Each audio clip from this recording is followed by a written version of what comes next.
Hello बच्चों, हमारा next topic जो है वो है डाइजेस्टिव ग्लैंड।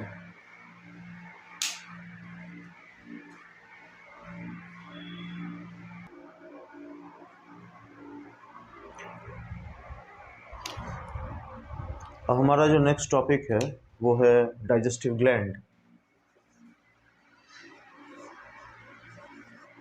डाइजेस्टिव ग्लैंड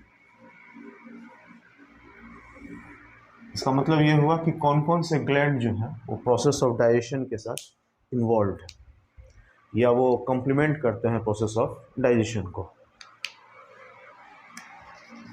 तो सबसे पहला जो डाइजेस्टिव ग्लैंड है वो एसोसिएटेड है सलाइवा के साथ, that is salivary gland. Salivary gland जो होते हैं वो सेक्रेट करते हैं सलाइवा। इसी सलाइवा के अंदर मैंने बताया था आपको कि सैलिवरी एमाइलेज, एमाइलेज का मतलब वो हुआ जो कि डेरिवेटिव्स ऑफ कार्बोहाइड्रेट को या टाइप्स ऑफ कार्बोहाइड्रेट को जो है वो डाइजेस्ट करने में हेल्प करता है। तो बेसिकली जो फूड का डाइजेशन है वो ओरल कैविटी के ही अंदर शुरू हो जाता है और ओरल कैविटी के अंदर सलाइवा या लार जिसको हिंदी में कहते हैं वो सेक्रेट होता है और उसी सलाइवा के अंदर जो है वो सैलिवरी एमाइलेज या इस एंजाइम का दूसरा नाम होता है टाइलिन, ये मौजूद होता है। और ये सैलिवरी एमाइलेज स्टार्च को माल्टोज में, मतलब कम्प्लेक्स फॉर्म ऑफ कार्बोहाइड्रेट या शुगर को सिंपलर फॉर्म ऑफ कार्बोहाइड्रेट के अंदर चेंज करता है। ठीक है, तो सैलिवरी ग्लैंड जो है वो सेक्रेट कर रहा है सलाइवा को और बेसिकली हमारे ओरल कैविटी के अंदर 3 सैलिवरी ग्लैंड्स मौजूद होते हैं जो कि सेक्रेशन ऑफ सलाइवा के लिए इंपॉर्टेंट है। First is parotid gland. Parotid gland, ये जो पैरोटिड ग्लैंड है यह चिक्स के पास मौजूद होता है इधर, या आप कह सकते हैं कि इसका जो पोजीशन है वो इस पोजीशन पे, यहाँ पे है पैरोटिड ग्लैंड। और ये पैरोटिड ग्लैंड जो है वो सलाइवा को सेक्रेट करेगा और उस सलाइवा के अंदर एंजाइम टाइलिन जो है वो कम्प्लेक्स फॉर्म ऑफ कार्बोहाइड्रेट को सिंपल फॉर्म ऑफ कार्बोहाइड्रेट में चेंज करने में मदद करेगा। तो फर्स्ट जो है वो है आपका पैरोटिड ग्लैंड। दूसरा जो ग्लैंड है जो कि सलाइवा के सेक्रेशन के लिए इम्पोर्टेंट है वो है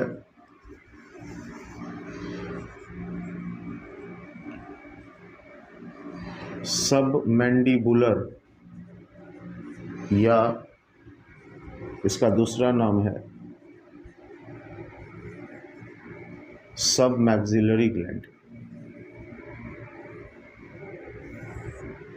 अगर हम सब मैंडिबुलर या सब मैक्सिलरी ग्लैंड के पोजीशन की बात करें तो ये मौजूद होता है आपके नीचे वाले जबड़े के एंगल्स के पास, एंगल्स ऑफ लोअर जॉ। जो नीचे वाला आपका जबड़ा है उसके एंगल्स के पास जो है ये सब मैंडिबुलर या सब मैक्सिलरी ग्लैंड मौजूद होता है और यहाँ से भी सलाइवा सेक्रेट होगा। और तीसरा जो सैलिवरी ग्लैंड है वह है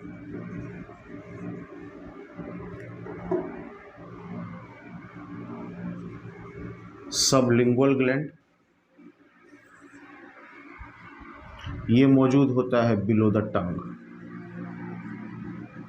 बिलो द, मतलब फ्लोर ऑफ द माउथ में आपके जीभ या टंग के नीचे जो है ये सब लिंगुअल ग्लैंड मौजूद है। तो बेसिकली हम देख सकते हैं कि सैलिवरी ग्लैंड जो कि डाइजेस्टिव ग्लैंड की तरह काम करता है और इसी सलाइवा के अंदर सैलिवरी एमाइलेज या टाइलिन मौजूद है और इसका वर्क होता है, मैंने बताया था कि कॉम्प्लेक्स फॉर्म ऑफ शुगर को सिंपल फॉर्म ऑफ शुगर में चेंज करेगा। ये स्टार्च को माल्टोज में चेंज कर रहे हैं। तो इससे हमको ये पता चल रहा है कि फूड का डाइजेशन जो है वो हमारे ओरल कैविटी के ही अंदर शुरू हो रहा है, और हमारे ओरल कैविटी के अंदर स्टार्च को आसानी के साथ माल्टोज में चेंज किया जा सकता है। और ऐसा करने के लिए जो एंजाइम रिस्पॉन्सिबल है वो सेलेवरी एमाइलेज या टाइलिन है, और यह सलाइवा के अंदर मौजूद होता है। और ये सलाइवा सेक्रेट होता है 3 प्रकार के सेलेवरी ग्लैंड से। एक तो हमारे गाल या चिक्स के पास मौजूद पैरोटिड ग्लैंड है, दूसरा हमारा लोअर जॉ जो है नीचे वाला जबड़ा उसके एंगल्स के पास मौजूद है सब मैंडिबुलर, या इसका दूसरा नाम सब मैक्सिलरी ग्लैंड है, और तीसरा जो है वो हमारे टंग के नीचे मौजूद है, मतलब हमारी जीभ के नीचे मौजूद है, फ्लोर ऑफ द माउथ में, दैट इज़ सबलिंगुअल ग्लैंड। तो इस तरीके से जो है ये तीनों प्रकार के ग्लैंड जो है सलाइवा को सेक्रेट करते हैं और स्टार्च को, जो कि एक कॉम्प्लेक्स फॉर्म ऑफ शुगर है, इसको सिंपल फॉर्म ऑफ शुगर में चेंज करने में मदद करते हैं। ओके, दूसरा जो डाइजेस्टिव ग्लैंड है दैट इज पेनक्रियाज। पेनक्रियाज के बारे में मैंने आपको इंट्रोडक्टरी क्लास में बताया था कि पेनक्रियाज जो है वह एक हेटेरोक्राइन ग्लैंड है। हेटेरोक्राइन ग्लैंड का मतलब ये होता है जिसके पास डक्ट के साथ वाली एक्टिविटी और डक्टलेस एक्टिविटी, दोनों ही प्रकार की एक्टिविटी उसके पास मौजूद है। मतलब उसका नेचर एंडोक्राइन भी हो सकता है और उसका नेचर एक्सोक्राइन भी हो सकता है। तो इसका मतलब हेटेरोक्राइन ग्लैंड है, मतलब इसके पास एंडोक्राइन एक्टिविटी भी होगी, एंडोक्राइन एक्टिविटी भी होगी, और इसके पास एक्सोक्राइन एक्टिविटी भी होगी। पेनक्रियाज की अगर पोजीशन की बात करें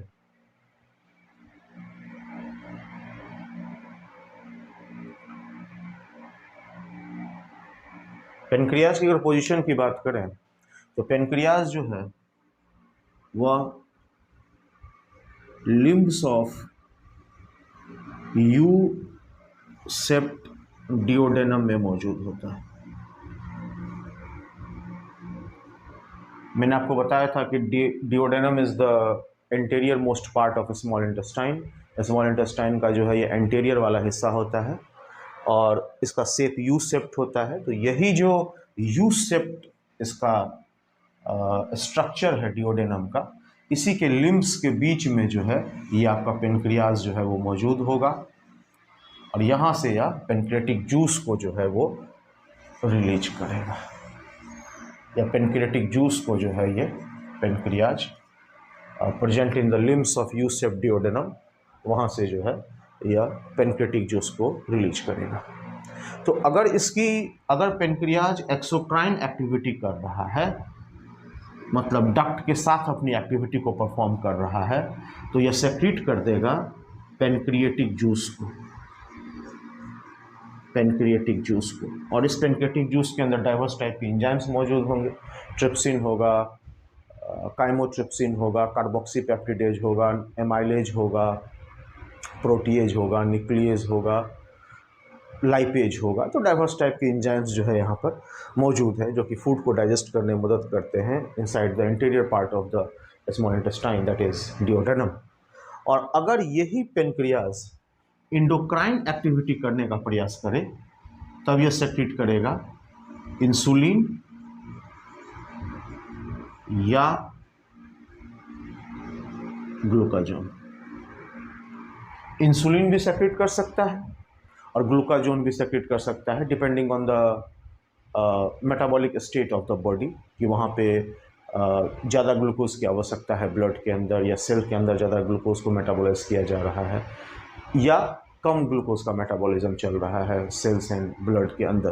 तो उस पोजीशन या उस कंडीशन के हिसाब से जब इंडोक्राइन एक्टिविटी पेनक्रियाज करेगा, तब जो है वो इंसुलिन या ग्लूकाजोन को सेक्रेट कर सकता है। अगर इंसुलिन की बात करें तो इंसुलिन जो है एक हाइपोग्लाइसेमिक हार्मोन है। हाइपोग्लाइसेमिक हार्मोन का मतलब ये हुआ कि ब्लड के अंदर जो ग्लूकोज का कंसंट्रेशन है उसको कम करने का प्रयास करता है by utilization of glucose or by transfer of glucose from the blood to the cells for their use।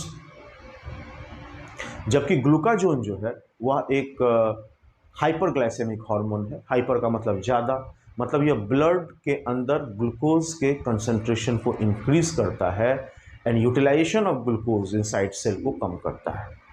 तो insulin is a hypoglycemic hormone, कम ग्लूकोज की कंडीशन को मेंटेन करने के लिए, और ग्लूकाजोन जो है एक हाइपरग्लाइसेमिक हार्मोन है जो कि ब्लड के अंदर ग्लूकोज के कंसंट्रेशन को इंक्रीज करने में मदद कर रहा है। तो ये दोनों ही एक्टिविटी जो है पेनक्रियाज की, तो ये तो एक्टिविटी हमारे काम का नहीं है राइट नाउ, बिकॉज यहाँ पे इंसुलिन और ग्लूकाजोन वाली बात है, कोई डाइजेशन वाली बात तो हो नहीं रही है।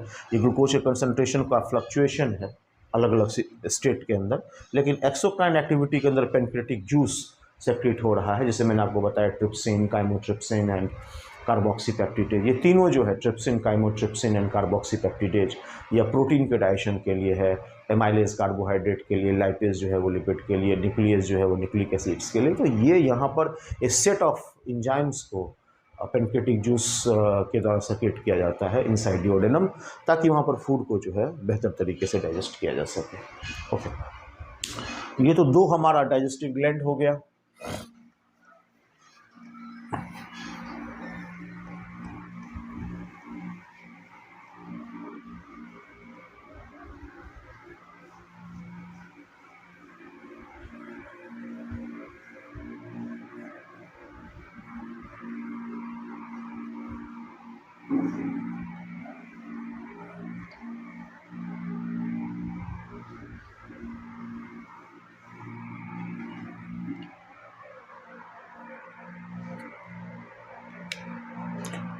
नेक्स्ट जो हमारा डाइजेस्टिव ग्लैंड स्टडी करना है हमको, वो है लीवर। सबसे पहले लीवर के बारे में आपको पहले भी बताया था कि it is the largest gland of our body.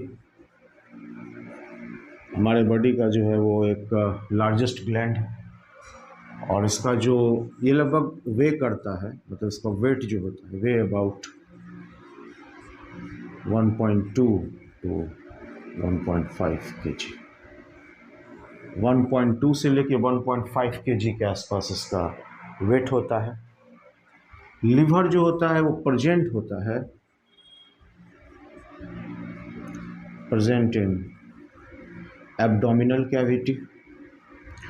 Abdominal cavity मतलब आपका जो एलिमेंट्री कैनाल वाला जो हिस्सा है जहाँ पे डाइजेस्टिव एक्टिविटी किया जा रहा है, उस कैविटी के अंदर जो है ये मौजूद है, present in abdominal cavity. Just below the diaphragm. Diaphragm के जस्ट नीचे एब्डोमिनल कैविटी के अंदर यह मौजूद होता है। डायफ्राम क्या है? डायफ्राम एक पार्टीशन है, एक डिवीज़न है, पार्टीशन बिटवीन एब्डोमिनल कैविटी और वो जो आपका रिस्पायरेशन से जो एसोसिएटेड कैविटी है जिसको हम लोग कहते हैं थोरेसिक कैविटी। तो abdominal cavity and thoracic cavity. तो जो पहला हमने कुछ पॉइंट पढ़ा उसमें सबसे पहला भी ये पता चला कि लिवर हमारा लार्जेस्ट ग्लैंड है, 1.2 to 1.5 kg के आसपास इसका वेट होता है। एब्डोमिनल कैविटी मतलब डाइजेस्टिव सिस्टम के साथ जो एसोसिएटेड कैविटी है एब्डोमिनल कैविटी, वहाँ पर ये मौजूद होता है। डायफ्राम जो है पार्टीशन है एब्डोमिनल कैविटी का, मतलब ये जो आपका एब्डोमिनल कैविटी है और ये आपका थोरेसिक कैविटी है, चेस्ट वाला हिस्सा। तो इस दोनों के बीच के पार्टीशन को हम लोग डायफ्राम बोलते हैं। तो partition between abdominal cavity and thoracic cavity diaphragm कहला रहा है, और डायफ्राम के जस्ट नीचे जो है यह मौजूद होता है और इसके पास दो लोब्स होते हैं एंड हैज 2 लोब्स। जब डायग्राम हम बता रहे थे जस्ट एलिमेंट्री कैनाल का, तो मैंने आपको बताया था कि left and right lobe proper इसके 2 लोब्स मौजूद होते हैं लिवर के। एक पॉइंट और मैंने डिस्कस किया था जब हम पढ़ा रहे थे आपको लिवर का डायग्राम, जो आपको बता रहे थे पिछले क्लासेस के अंदर, तो वहाँ मैंने आपको बताया था कि जो मेमेलियन लिवर है मतलब मैमल का जो लीवर होता है, मेमेलियन लीवर, उसका एक कैरेक्टरिस्टिक फीचर होता है। कैरेक्टरिस्टिक फीचर का मतलब वो सिर्फ वहीं पाया जाएगा, कहीं और नहीं पाया जाएगा। तो मेमेलियन लीवर के ऊपर एक कनेक्टिव टिश्यू का बना हुआ संयोजी ऊतक, जिसको हिंदी में कहते हैं, कनेक्टिव टिश्यू का एक कवर या सीथ मौजूद होता है।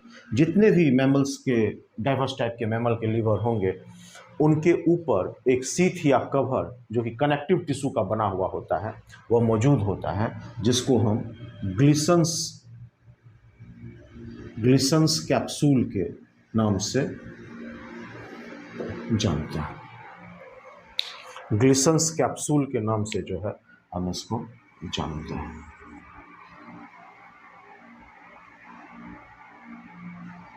और अगर हम लिवर के स्ट्रक्चरल यूनिट की बात करें, मतलब लिवर का स्ट्रक्चरल यूनिट क्या है, क्या इकाई है लिवर का, तो structural unit of liver is called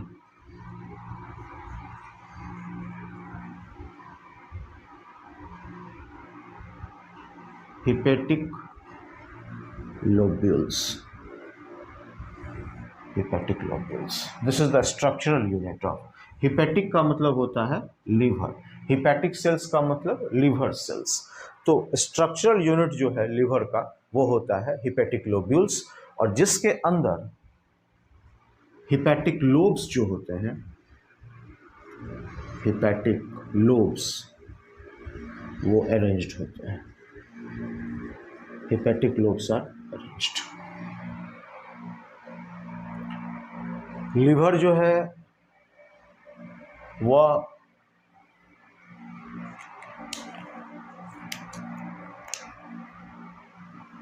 secret करता है बाइल जूस को। मैंने बताया था कि लीवर से निकलने वाला जो बाइल जूस होता है वह फैट को इमल्सिफाई करने, फैट का डाइजेशन पॉसिबल नहीं है, फैट के डाइजेशन की जगह पर फैट का इमल्सिफिकेशन होता है। इमल्सिफिकेशन का मतलब क्या हुआ कि एक बड़ा सा जो फैट का ग्लोब्यूल है या छोटे छोटे स्फेरिकल यूनिट्स में टूट जाता है, जिसको हम काइलोमाइक्रॉन्स के नाम से जानते हैं। ये फैट का जो बड़ा सा पार्ट है यह ब्रेक करता है स्मॉलर ग्लोब्यूल्स में, जिसको हम काइलोमाइक्रॉन्स कहते हैं। तो ये फैट का इमल्सिफिकेशन है। तो बाइल जूस जो होता है वो फैट इमल्सिफिकेशन के लिए इम्पोर्टेंट है।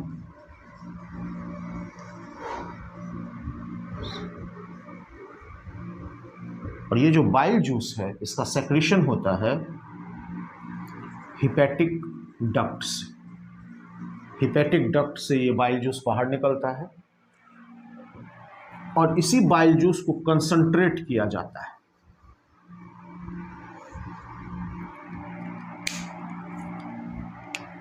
इस बाइल जूस को कंसंट्रेट किया जाता है और स्टोर भी किया जाता है इनसाइड गॉल ब्लैडर। मैंने डायग्राम में आपको बताया था कि लीवर के साथ एसोसिएटेड एक स्ट्रक्चर है जिसको हम बोलते हैं गॉल ब्लैडर। तो बाइल जूस जो है यह सेक्रेट हो गया हिपैटिक डक्ट से, और इस बाइल जूस को स्टोर और कंसंट्रेट किया गया गॉल ब्लैडर के अंदर। एक मस्कुलर बैग लाइक स्ट्रक्चर होता है ये गॉल ब्लैडर, और गॉल ब्लैडर से जो निकलने वाला डक्ट होता है उस डक्ट को हम कहते हैं सिस्टिक डक्ट। Cystic duct. तो लीवर से निकला हिपैटिक डक्ट और गॉल ब्लैडर से निकला सिस्टिक डक्ट। तो जब लीवर और गॉल ब्लैडर दोनों से निकलने वाला हिपैटिक डक्ट और सिस्टिक डक्ट एक साथ जुट जाता है और बाइल को लेकर के आगे की तरफ बढ़ता है, तो उसको हम बोलते हैं common bile duct. Common bile duct. मैं आपको एक डायग्राम से इसको डिपिक्ट भी कर दूंगा। तो बाइल जूस जो है वो सेक्रेट होता है लीवर के हिपैटिक डक्ट से। इस बाइल जूस का काम होता है फैट को इमल्सिफाई करना। मैंने बताया था फैट काइलोमाइक्रॉन्स के अंदर चेंज हो रहा है, और इसी बाइल जूस को इन द वे स्टोर और कंसंट्रेट किया जाता है गॉल ब्लैडर के अंदर। गॉल ब्लैडर का जो डक्ट और पाइपलाइन सिस्टम है उसको सिस्टिक डक्ट बोलते हैं। तो जब सिस्टिक डक्ट और लिवर से निकलने वाला हिपैटिक डक्ट दोनों जब एक साथ जुड़ जाते हैं तब उसको हम कॉमन बाइल डक्ट बोलते हैं। और ये कॉमन बाइल डक्ट जो है बाइल को कैरी ऑन करता है। अब ये कॉमन बाइल डक्ट जो है, कॉमन बाइल डक्ट, इसको रास्ते में पेनक्रियाज का डक्ट भी मिलता है। इसको रास्ते में मिलता है डक्ट फ्रॉम पेनक्रियाज। मान लीजिए आपका कॉमन बाइल डक्ट है तो रास्ते में इसको पेनक्रियाज का डक्ट भी मिल जाएगा। ये पेनक्रियाज का डक्ट भी इसको मिल गया। तो कॉमन बाइल डक्ट और पेनक्रियाज का डक्ट जब मिलेगा तब इसको हम एक साथ बोलेंगे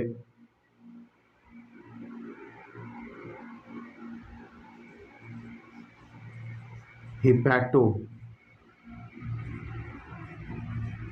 पेनक्रिएटिक डक्ट। मतलब पेनक्रियाज का जो भी सेक्रीशन है उसके साथ आपका जो है ये कॉमन बाइल डक्ट जिसके अंदर बाइल मौजूद है। और ये कॉमन बाइल डक्ट का मैंने आपको डेवलपमेंट बताया, गॉल ब्लैडर से निकलने वाला सिस्टिक डक्ट और लीवर से निकलने वाले हिपैटिक डक्ट के जुड़ने से कॉमन बाइल डक्ट का डेवलपमेंट हुआ है।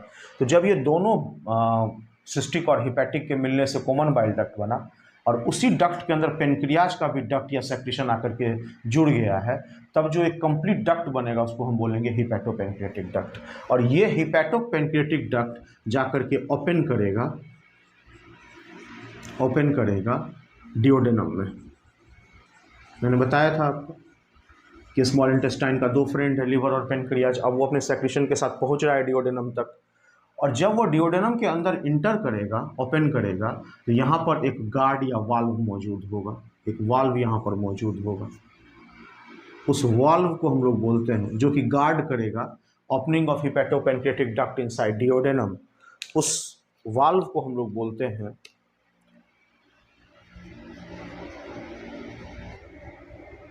Sphincter of Oddi.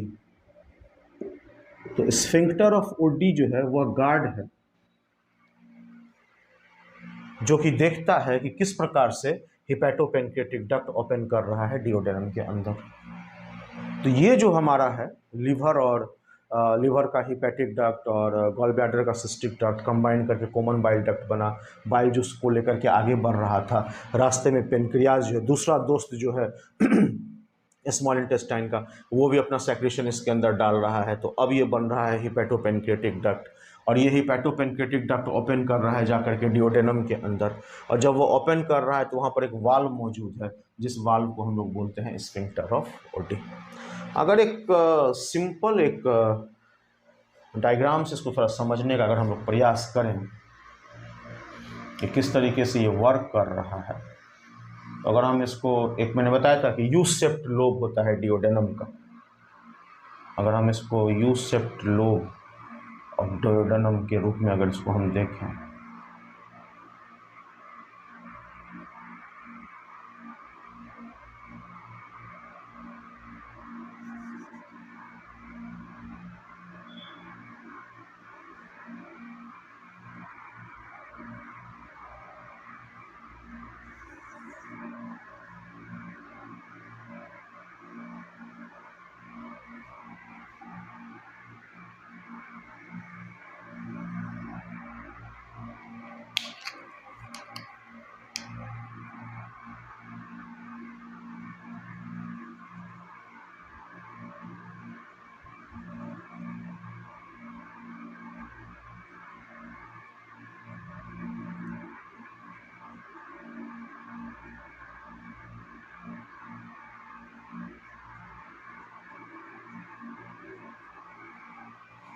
तो ये आपका जो है डिओडेनम का जो है यू शेप्ड लोब हो गया। अब मैंने बताया था कि डिओडेनम के यू शेप्ड लोब के ही कर्व के अंदर आपका पेनक्रियाज मौजूद है। तो ये आपका पेनक्रियाज हो गया, और ये जो है आपका पेनक्रिएटिक डक्ट हो गया। और इसी पेनक्रिएटिक डक्ट के पास से ये लीवर की तरफ जो है वो जाएगा। और मैंने आपको बताया था कि ये आपका गॉल ब्लैडर हो गया, गॉल ब्लैडर, ये आपका पैनक्रिएटिक डक्ट हो गया, पैनक्रिएटिक डक्ट हो गया, ये आपका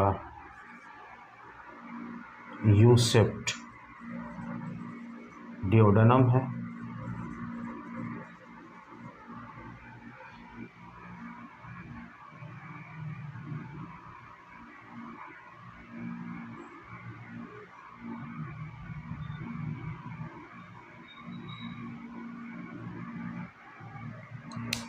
तो ये जो है आपका ये लीवर के अंदर जाएगा, जिसको आप हिपैटिक डक्ट्स बोलिए, हिपैटिक डक्ट।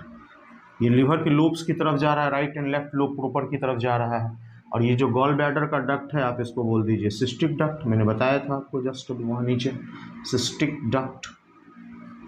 तो हिपैटिक डक्ट और सिस्टिक डक्ट दोनों मिलके यहाँ पर बना देगा कॉमन बाइल डक्ट। ये देखिए दोनों ही सेक्रेशन को लेके आ रहा है। बाइल जूस जो है ये लीवर से निकला और यहाँ कंसंट्रेट हुआ, स्टोर हुआ गॉल ब्लैडर के अंदर, और जब वो नीचे की तरफ जा रहा है तब वो कहला रहा है common bile duct, common bile duct. और वो सीधे जा रहा है, देखिए कहाँ, वो पेनक्रियाज के सेक्रेशन को लेकर के जो है वो ओपन कर रहा है डिओडेनम के अंदर। तो ये आपका पेनक्रिएटिक डक्ट हो गया। तो जब पेनक्रियाज के डक्ट के साथ जब यह इसके अंदर ओपन होगा तो इसी को हम लोग बोलेंगे हिपैटोपेनक्रिएटिक डक्ट। और यहाँ पर जो वाल्व मौजूद होगा जो कि गार्ड करेगा entry of secretions of hepatopancreatic duct inside the U shaped duodenum, तो वो उसको हम लोग बोलेंगे स्फिंक्टर ऑफ ओडी। ये स्फिंक्टर ऑफ ओडी जो है वह गार्ड करेगा of the entry of the secretions of hepatopancreatic duct inside duodenum. तो मैंने जो है आपको सारे डाइजेस्टिव ग्लैंड के बारे में बताया। मैंने आपको सैलिवरी ग्लैंड के बारे में बताया। सैलिवरी ग्लैंड के अंदर 3 हमारा ग्लैंड था। पेरोटिड है, सब मैक्सिलरी एंड सबलिंगुअल है जो कि सलाइवा सेक्रेट करता है और ओरल कैविटी के अंदर ही complex form of carbohydrate that is starch को जो है वो माल्टोज में चेंज कर देता है। और दूसरा जो मैंने आपको बताया वो है लीवर के बारे में कि यह लार्जेस्ट ग्लैंड है और 1.2 to 1.5 kg के आसपास होता है। एक कैरेक्टरिस्टिक फीचर जो है मेमेलियन लीवर का वो ग्लिसन्स कैप्सूल है, कनेक्टिव टिश्यू का एक कवर वहाँ मौजूद होता है। 2 लोब्स होते हैं, right and left lobe proper, इसके पास 2 लोब्स मौजूद होते हैं, 2 लोब्स मौजूद होते हैं लीवर के पास, right and left lobe proper. Structural unit की बात करें लीवर की तो हिपैटिक लोब्यूल्स इसका स्ट्रक्चरल यूनिट होता है जो कि कोड के फॉर्म में, इस तरीके से एक कोड के फॉर्म में अरेंज्ड होता है। लीवर से निकलने वाला जो आपका जूस है जो कि इमल्सिफिकेशन ऑफ फैट के लिए इम्पोर्टेंट है, उसको हम लोग बाइल जूस कहते हैं। और ये बाइल जूस जो है वो कंसंट्रेट होता है गॉल ब्लैडर के अंदर और कॉमन बाइल डक्ट के द्वारा वह डिओडेनम की तरफ आता है। रास्ते में उसको पेनक्रियाज का भी सेक्रेशन मिलता है। तो जब पेनक्रियाज के साथ ये common bile duct bind up हो जाता है then it is called hepatopancreatic duct. और जब वह ओपन होना चाहता है डिओडेनम के अंदर तो वहाँ पर एक गार्ड की तरह एक स्फिंक्टर या वॉल मौजूद है जिसको हम लोग हिपैटोपेनक्रिएटिक एम्पुला या स्फिंक्टर ऑफ ओडी के नाम से जानते हैं। तो हमने डाइजेस्टिव ग्लैंड के बारे में पढ़ा। अब हम लोग पढ़ेंगे मैकेनिज्म ऑफ डाइजेशन के बारे में।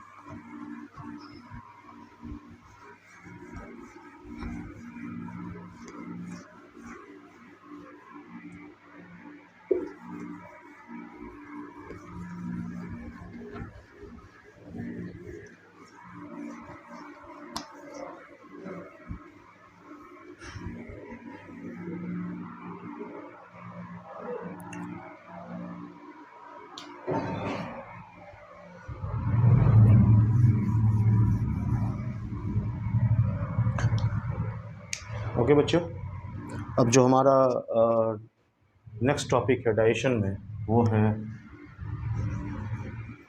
मैकेनिज्म ऑफ डाइजेशन, मतलब डाइजेशन किस तरीके से परफॉर्म किया जा रहा है, मैकेनिज्म ऑफ डाइजेशन।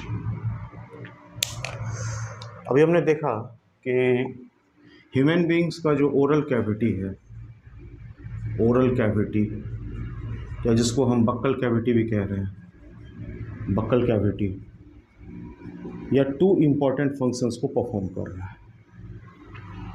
टीथ है ओरल कैविटी के अंदर, टंग है, तो टीथ और टंग के अलावा जो सलाइवा रिलीज हो रहा है पैरोटिड, सबलिंगुअल और सब मैक्सिलरी ग्लैंड के द्वारा, वो टू इम्पॉर्टेंट फंक्शंस को पूरा कर रहा है।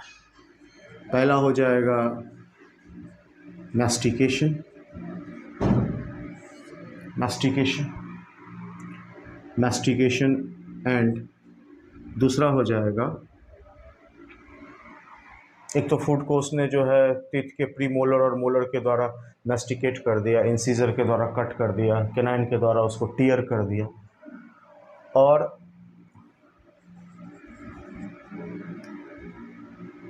मैस्टिकेट भी करेगा और लुब्रिकेट भी करेगा।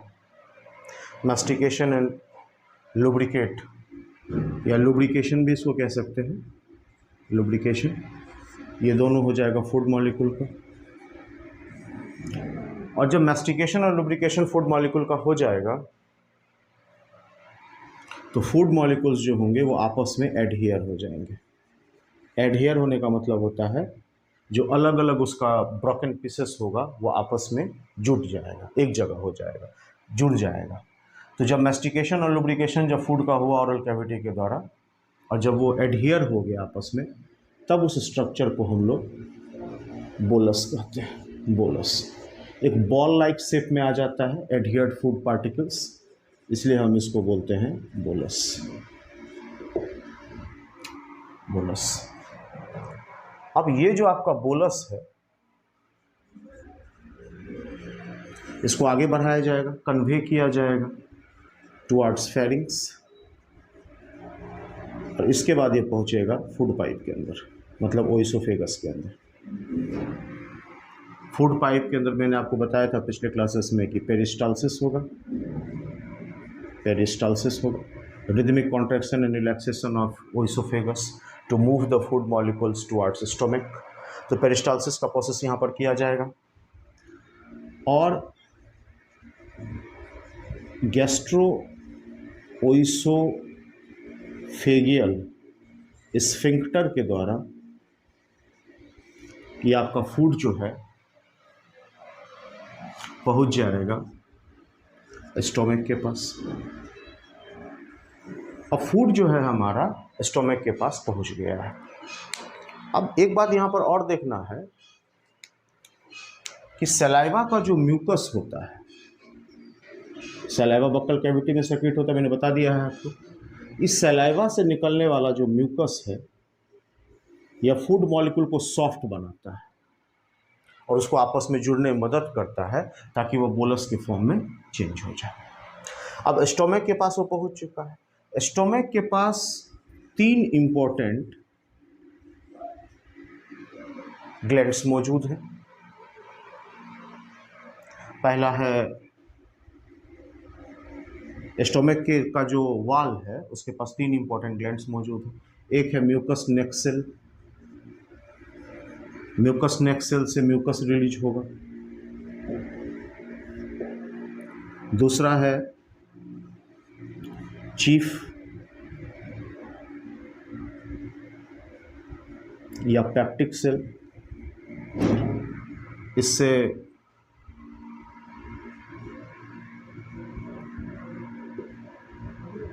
पेप्सिनोजेन रिलीज होगा। यह एक प्रो एंजाइम है। प्रो एंजाइम का मतलब इनएक्टिवेटेड एंजाइम होता है, प्रो एंजाइम। और तीसरा जो हमारा है वो है पेराइटल या ऑक्जेंटिक सेल। इस पेराइटल और ऑक्जेंटिक सेल से HCl plus Castle intrinsic factor release होता है। और ये जो कैसल इंट्रिंसिक फैक्टर है जो कि पैराइटल या ऑक्जेंटिक सेल से निकल रहा है, या विटामिन B12 के एब्जॉर्प्शन के लिए बहुत इम्पोर्टेंट है।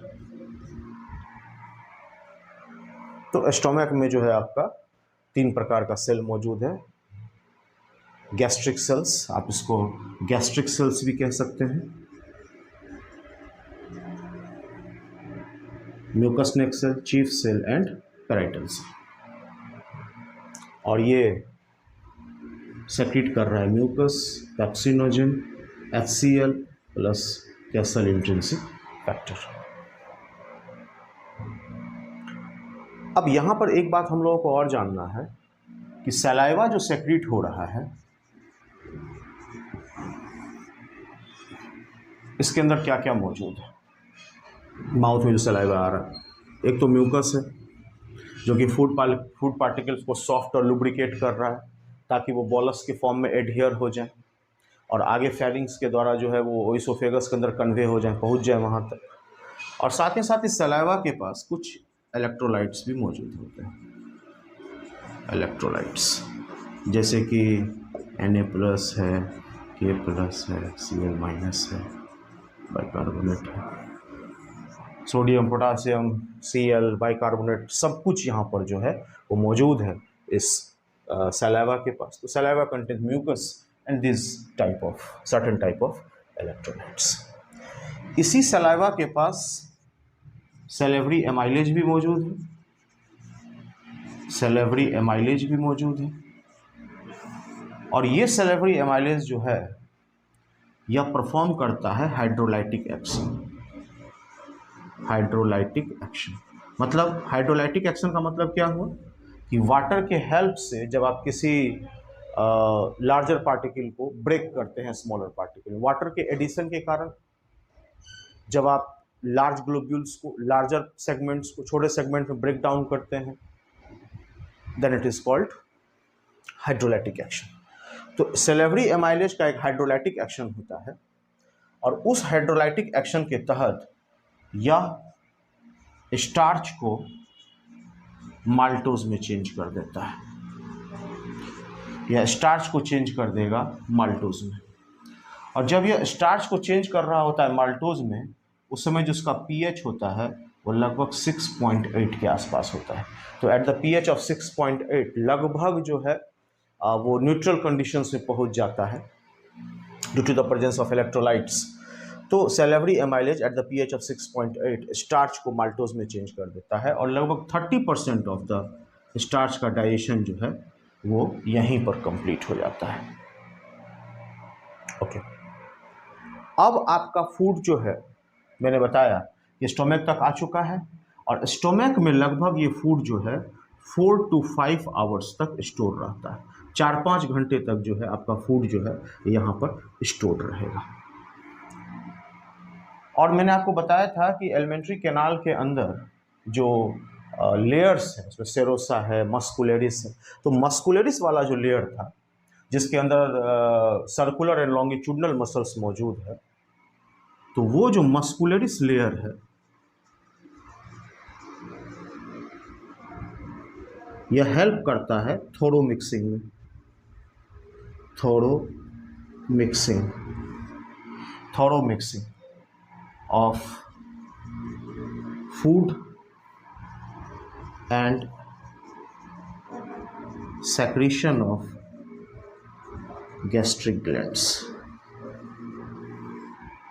गैस्ट्रिक ग्लैंड का जो भी सेक्रेशन है, गैस्ट्रिक ग्लैंड का मतलब ग्लैंड्स ऑफ स्टोमक, उसके साथ फूड को यह मिक्स करने में मदद करता है। तो मस्कुलरिस का लेयर जो है वो मिक्स कर दिया फूड को गैस्ट्रिक ग्लैंड के साथ, और उसके बाद जो फूड है आपका जो कि आपकी बक्कल कैविटी में कहला रहा था बोलस, अब उसका नाम चेंज हो जाएगा क्योंकि उसके अंदर बहुत ज़्यादा अमाउंट में acidic content HCl and pro enzyme that is inactive enzyme pepsinogen, ये सारा चीज़ एक्ट हो चुका है, मिक्स हो चुका है, तब आप इसको बोल सकते हैं काइम। तो काइम का डेवलपमेंट जो है वो हो रहा है स्टोमक के अंदर, और बोलस का डेवलपमेंट जो हो रहा है वो हो रहा है आपके बक्कल कैविटी के अंदर। ये अंतर हमको समझना है।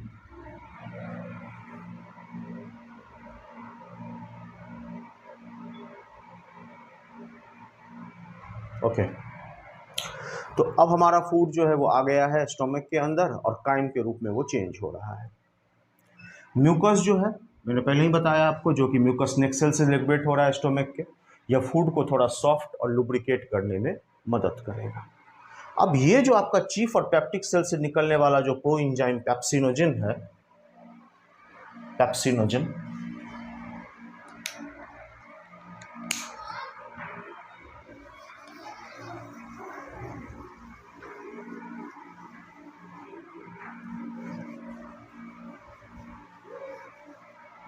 अब ये जो आपका पेप्सिनोजन है, इसके ऊपर एक्टिविटी हो जाएगी HCl की, वो HCl जो कि पैराइटल सेल से सेक्रेट हो रहा है।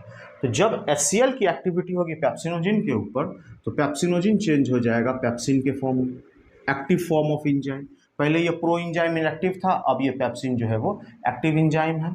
और यह जो है पेप्सिन, यह एक प्रोटियोलाइटिक एंजाइम है, मतलब प्रोटीन डाइजेस्टिंग एंजाइम है। और जब ये पेप्सिन एक्टिव होगा और वर्क शुरू करेगा, तो यह प्रोटीन को ब्रेक डाउन करेगा in the form of peptides, that is peptones plus proteoses, मतलब कॉम्प्लेक्स फॉर्म ऑफ प्रोटीन को थोड़ा सिंपल पेप्टाइडिक फॉर्म में ये चेंज करेगा, जिसको हम पेप्टॉन्स या प्रोटियोजेस के रूप में देख सकते हैं।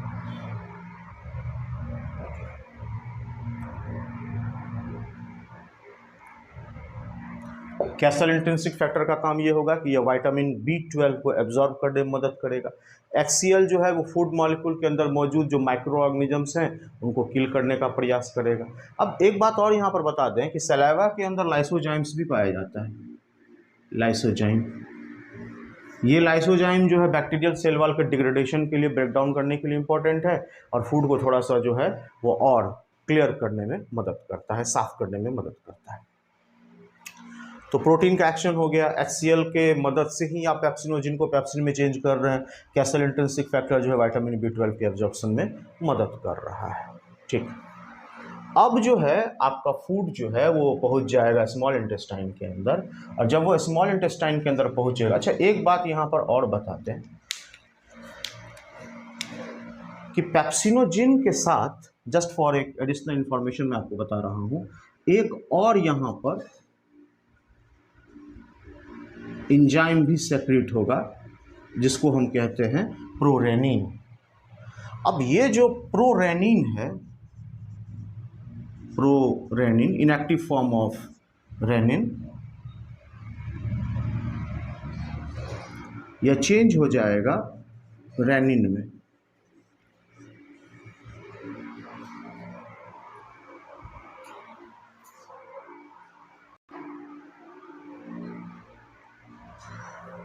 ये जो आपका प्रोरेनिन है,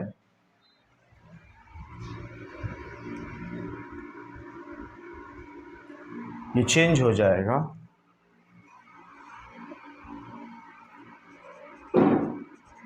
रेनिन में।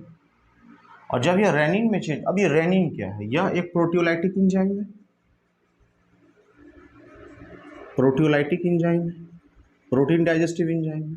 और ये कहाँ पाया जाता है? गैस्ट्रिक जूस ऑफ इन्फेंट में। इन्फेंट मतलब जो छोटे बच्चे होते हैं उनका जो गैस्ट्रिक जूस है, मतलब उनका जो स्टोमक से जो रिलीज होने वाला जूस है, उसके अंदर प्रोरेनिन नाम का एंजाइम मौजूद होता है। और जो बच्चे जो होते हैं, टॉडलर्स या इन्फेंट जो होते हैं, वो कम्प्लीटली डिपेंडेंट होते हैं मिल्क न्यूट्रिशन के ऊपर। तो मिल्क के अंदर जो प्रोटीन है उसको डाइजेस्ट करने के लिए उनका जो गैस्ट्रिक जूस है वह रेनिन या प्रोरेनिन को सेक्रेट करता है। तो ये आपका proteolytic enzyme gastric juice of infant, और यह हेल्पफुल होता है digestion of milk protein, digestion of milk proteins.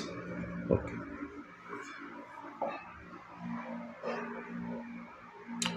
तो अब अभी तक हमने ये देख लिया कि हमारा फूड जो है वो मैस्टिकेट, लुब्रिकेट होकर ओरल कैविटी से बोलस के फॉर्म में चेंज हो गया, बोलस में के फॉर्म में चेंज होने के बाद वो फेरिंग्स तक पहुंचा, फेरिंग्स से वो इसोफेगस में चला गया, पेरिस्टालसिस का प्रोसेस कंप्लीट हुआ, फिर गैस्ट्रो ओइसोफेगियल स्फिंक्टर के द्वारा वो स्टोमक के अंदर पहुंचा। स्टोमक के अंदर आपका म्यूकस नेक सेल मौजूद है, चीफ सेल मौजूद है, पेराइटल सेल या ऑक्जेंटिक सेल मौजूद है। म्यूकस नेक सेल ने म्यूकस को सेक्रेट किया और वो जो म्यूकस है वो फूड को थोड़ा और सॉफ्ट बना रहा है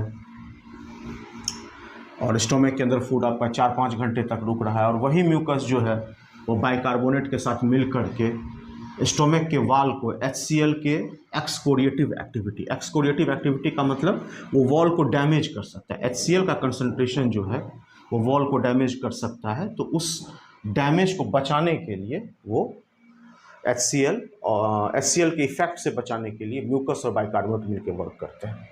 तो हम ये भी देखें कि ज़रा ये जो आपका म्यूकस है जो कि म्यूकस नेक सेल से निकल रहा है और bicarbonate,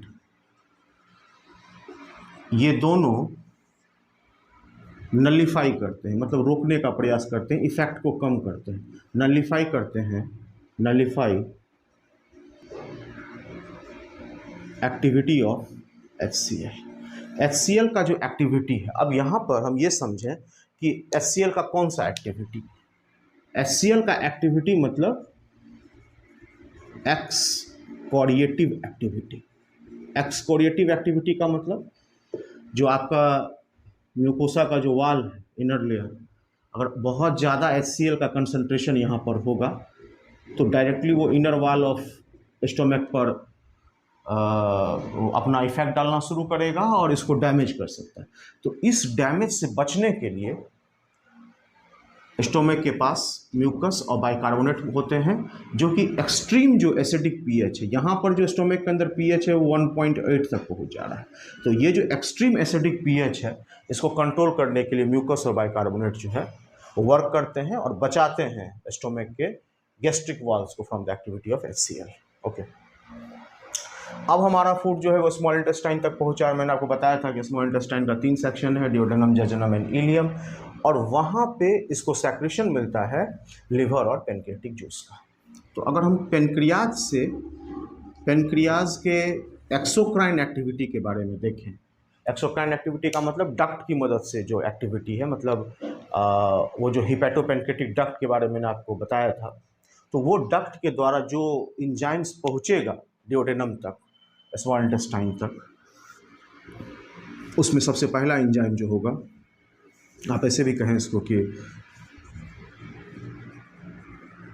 pancreatic juice contains trypsin,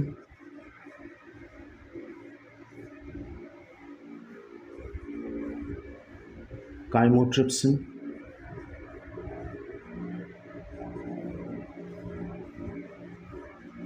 carboxypeptidase. Chymotrypsin को एक्टिवेट करने के लिए इंटेस्टाइनल म्यूकोसा एक और एंजाइम को सेक्रेट करता है जिसको इंटेरोकाइनेज के नाम से जानते हैं, इंटेरोकाइनेज के नाम से जानते हैं। Trypsin, chymotrypsin, carboxypeptidase, amylase, lipase and nuclease. अब यहाँ बच्चे देखिए, जो पेनक्रियाटिक जूस से जो ये सारा एंजाइम आ रहा है, इसमें ट्रिप्सिन जो है इसको डाइजेस्ट करने, इसका काम होता है प्रोटीन का डाइजेशन। काइमोट्रिप्सिन का भी काम है प्रोटीन का डाइजेशन। कार्बोक्सीपेप्टिडेज का काम भी है प्रोटीन का डाइजेशन। लाइपेज का काम है लिपिड का डाइजेशन। एमाइलेज का काम है कार्बोहाइड्रेट डेरिवेटिव्स का डाइजेशन। न्यूक्लिएज का काम है न्यूक्लिक एसिड का डाइजेशन। तो ये सारा जो है पेनक्रियाज के पेनक्रियाटिक जूस से निकल रहा है। और अगर यहाँ पर लीवर के सेक्रेशन की बात करें तो लीवर के मैंने बताया था ये बाइल जूस को सेक्रेट करता है और बाइल जूस का वर्क होता है इमल्सिफिकेशन ऑफ फैट, मतलब फैट के लार्जर ग्लोब्यूल्स को छोटे छोटे ग्लोब्यूल्स में, जिसको पहले तो ये मिसल्स में चेंज करता है स्मॉलर ग्लोब्यूल्स में, और आगे चल करके और छोटे स्ट्रक्चर में, जिसको हम काइलोमाइक्रॉन्स के नाम से जानते हैं, उस रूप में ये इसको चेंज कर देता है। इस बाइल जूस के अंदर क्या मौजूद है जो कि ये फैट का इमल्सिफिकेशन आसानी के साथ कर रहा है? इसके पास इस बाइल जूस में मौजूद होता है बिलीरुबिन, बिलीवर्डिन। ये सब जो है बाइल जूस को एक कैरेक्टरिस्टिक कलर भी प्रोवाइड करते हैं, bilirubin and biliverdin.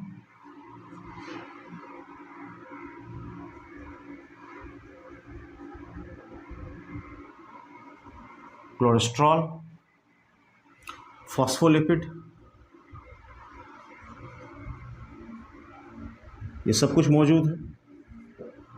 Bilirubin, biliverdin, cholesterol, phospholipid सब कुछ मौजूद है, लेकिन इसके पास कोई इंजाइम मौजूद नहीं है। No enzymes. Bile juice contain no enzyme. Bile juice के अंदर किसी प्रकार का इंजाइम मौजूद नहीं होता है। तो हमने अभी तक मैकेनिज्म ऑफ डाइजेशन में देखा है कि किस प्रकार से फूड का मूवमेंट आगे की तरफ हो रहा है और रास्ते में कौन कौन सा सेक्रेशन जो है उसके वर्क को आसान करने का प्रयास कर। स्टोमक में हमने देखा पेप्सिन है, HCl है, कैसल इंट्रिंसिक फैक्टर है, म्यूकस है। स्मॉल इंटेस्टाइन में जब आ रहे हैं तो हम देख रहे हैं पेनक्रियास से निकलने वाला पेनक्रेटिक जूस, जिसमें trypsin, chymotrypsin, carboxypeptidase, amylase, lipase, nucleus सब कुछ मौजूद है। और जब हम लीवर के सेक्रेशंस के बारे में देख रहे हैं तब यहाँ पता चल रहा है बाइल जूसेस मौजूद हैं, मिसल्स है, मिसल्स को चेंज कर रहा है फैट के लार्जर ग्लोब्यूल्स को मिसल्स के फॉर्म में, और मिसल्स को फिर ये ब्रेक कर रहा है काइलोमाइक्रॉन्स के फॉर्म में। और यहाँ पर आपके पास देख रहे बच्चे कि बहुत सारे बाइल जूस के जो कंपोनेंट्स हैं उसमें हम देख रहे हैं कि बिलीरुबिन है, बिलीवर्डिन है, कोलेस्ट्रॉल है, फॉस्फोलिपिड है, लेकिन किसी भी प्रकार का एंजाइम यहाँ पर मौजूद नहीं है।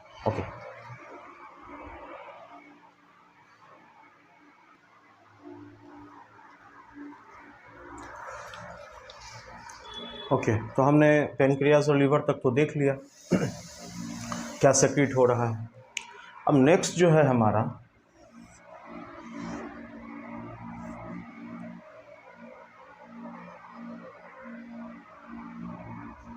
इंटेस्टाइन जो है, इसका जो म्यूकोसल एपिथेलियम होता है, इंटेस्टाइन का जो म्यूकोसल एपिथेलियम, एपिथेलियम का मतलब आउटर लेयर, सिंपल फॉर्म में कह सकते हैं कवरिंग्स। तो इंटेस्टाइन का जो म्यूकोसल एपिथेलियम होता है उसके पास मौजूद होता है गॉबलेट सेल। इंटेस्टाइनल वॉल का जो एपिथेलियम है दैट कंटेन्स गॉबलेट सेल, और ये गॉबलेट सेल सेक्रेट करता है म्यूकस। तो हमेशा याद रखेंगे कि गॉबलेट सेल जो है वो मौजूद होता है इंटेस्टाइनल वॉल के म्यूकोसल एपिथेलियम के पास, और वो सेक्रेट करता है म्यूकस। और म्यूकोसा जो इनरमोस्ट लेयर है, इसका जो ब्रश बॉर्डर सेल है, तो म्यूकोसा का ब्रश बॉर्डर सेल और इंटेस्टाइनल म्यूकोसल एपिथेलियम के गॉबलेट सेल से निकलने वाला म्यूकस, ये दोनों मिल करके डेवलप कर देते हैं इंटेस्टाइनल जूस को।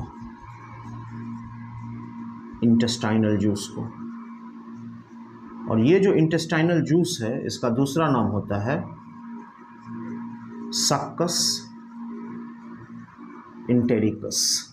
Succus entericus is the intestinal juice which is secreted by goblet cells and the brush border cells of mucosa। उससे निकलने वाला ये इंटेस्टाइनल जूस है। ये जो आपका इंटेस्टाइनल जूस है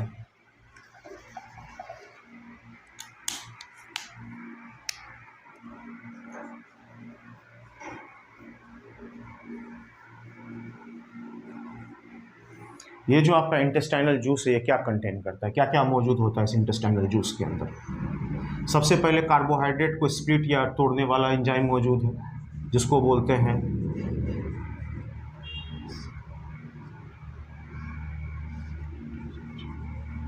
डाइसैक्रिडेजेस, सैकराइड है मतलब कार्बोहाइड्रेट डेरिवेटिव है, तो कार्बोहाइड्रेट डेरिवेटिव को तोड़ने के लिए डाइसैक्रिडाइजेस इंटेस्टाइनल जूस सेक्रेट करता है। और क्या सेक्रेट करता है? डाइपेप्टिडेजेज, प्रोटीन को डाइजेस्ट करने वाला एंजाइम जो है डाइपेप्टिडेजेस वो सेक्रेट करता है। और क्या कर रहा है? न्यूक्लियोसाइडेजेज, न्यूक्लिक एसिड को ब्रेक करने वाला जो है न्यूक्लियोसाइडेजेस वो भी इंटेस्टाइनल जूस के अंदर मौजूद होता है।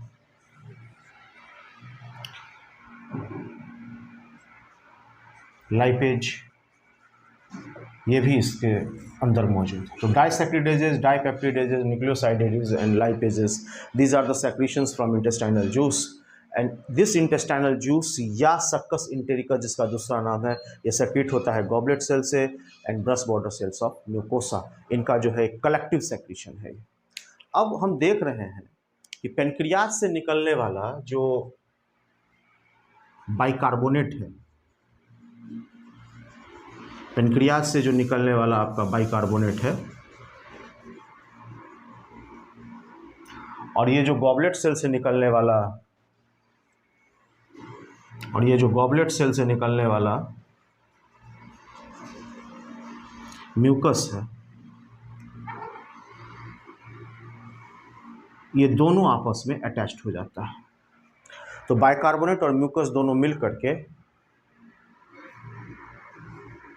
इंटेस्टाइनल वॉल को बचाने का प्रयास करता है, इंटेस्टाइनल वॉल को प्रोटेक्ट करता है from the activity of acids. Pancreas से निकलने वाला बाइकार्बोनेट और गॉबलेट सेल से निकलने वाला म्यूकस, ये दोनों जो है इंटेस्टाइनल वॉल को प्रोटेक्ट करता है from the activities of acids. और ऐसा करने में एक सब म्यूकोसा का ग्लैंड है, एक सब म्यूकोसा का ग्लैंड है जिसको हम लोग कहते हैं ब्रूनर्स ग्लैंड।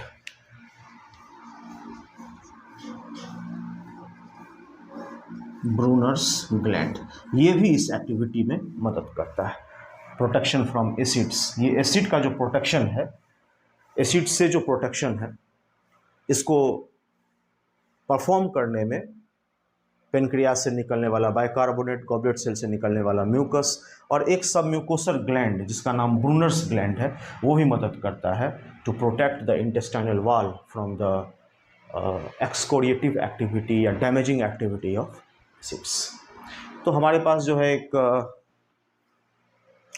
लमसम आइडिया आ चुका है कि किस तरीके से डाइजेशन कंप्लीट किया जाता है ह्यूमन बींग्स के अंदर। अब हम आपको स्टेप वाइज बताएंगे कि कब कौन सा एंजाइम वर्क करके किस लार्ज या कॉम्प्लेक्स फॉर्म ऑफ फूड को सिंपलर फॉर्म्स में या सिंपल एब्जॉर्बेबल फॉर्म्स में चेंज कर सकता है।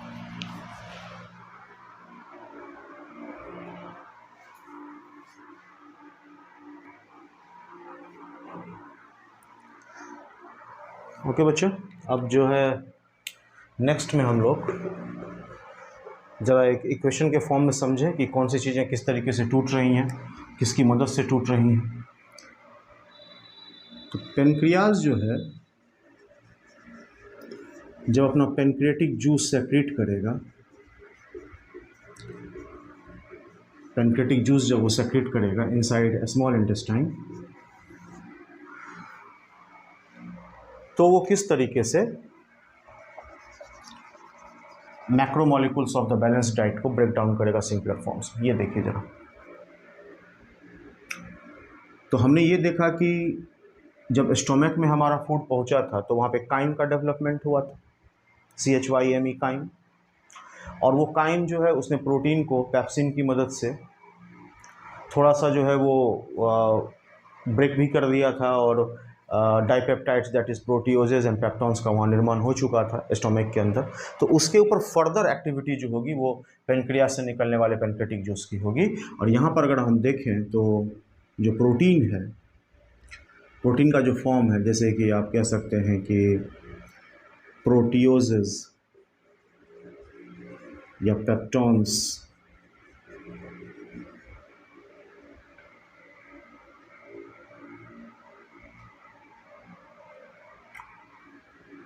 इसको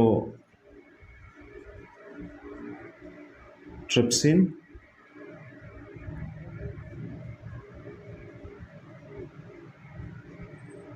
काइमोट्रिप्सिन या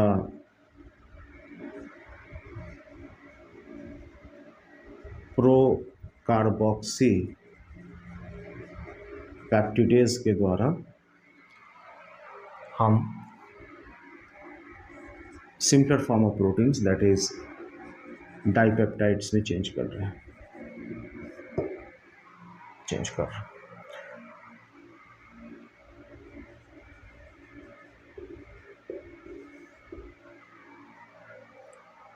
अगर हम कार्बोहाइड्रेट के कॉम्प्लेक्स फॉर्म की बात करें दैट इज पॉलीसेकेराइड्स,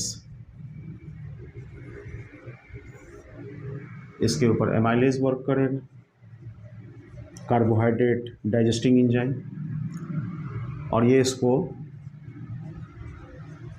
डाइसेकेराइड में और फिर आगे चल करके मोनो